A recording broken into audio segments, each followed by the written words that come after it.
Welcome to NHG 315 Study Session 9. We'll be talking about upper airway infections. Many upper airway disorders are relatively minor, and their effects are limited to the mild and temporary discomfort and inconvenience for the patient. However, other upper airway disorders are acute, severe, and life-threatening, and may require permanent alteration in breathing and speaking.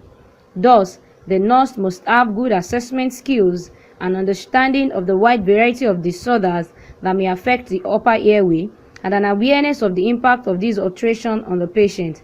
In this study session, you'll be learning about different types of infections of the upper airway, nursing interventions on those diseases, and tracheostomy. Learning outcomes for study session 9. At the end of this study session, you'll be able to 1. Highlight the different upper airway tract infections. 2. Explain the nursing process involved with a patient with upper airway infection. And lastly, 3, discuss tracheostomy. Upper airway infections. Upper airway infections are common conditions that affect most people on occasions. Some infections are acute with symptoms that last several days.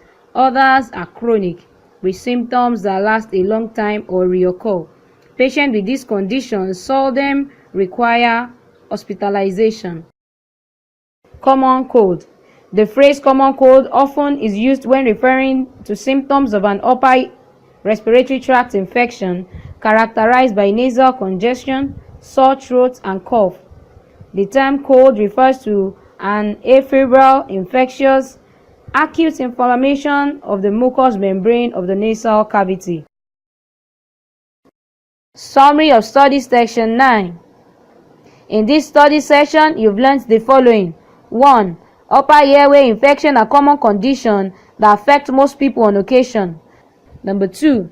A health history reveals possible signs and symptoms of headache, sore throat, pain around the eyes and on either side of the nose, difficulty swallowing, cough, hoarseness, fever, stuffiness, and generalized discomfort and fatigue.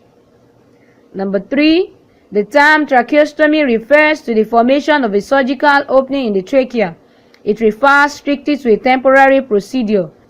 Thank you. We've come to the end of this study session.